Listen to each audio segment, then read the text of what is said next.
Committee on the disagreeing votes of two House and Senate amendments to H.R. 5421, the United States Innovation and Competition Act, will come to order.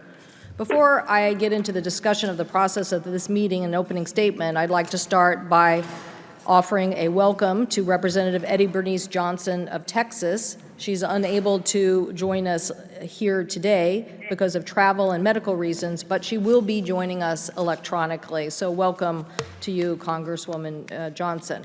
I'd also like to take a moment to welcome all members present and to discuss the format of today's meeting. Each member will have 2 minutes to provide an opening statement. The order of recognition, which has been shared with member offices, should ensure different bill priorities are discussed together.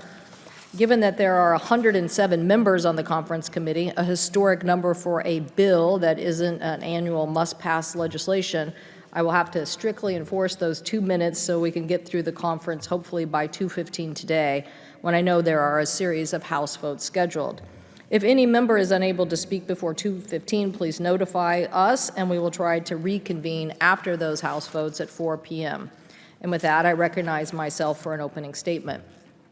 Today is a historic day. Historic because it's one of the largest conference committees in the last 10 years for a bill that, as I said, is not must-pass legislation. But it's also historic in that we are responding to a supply chain crisis brought upon by a 100-year event of the COVID pandemic, a war in Europe, and another historic reason. I believe this is a Sputnik moment, where it is clear that Americans, that we are falling behind on innovation, and we can't risk falling further behind.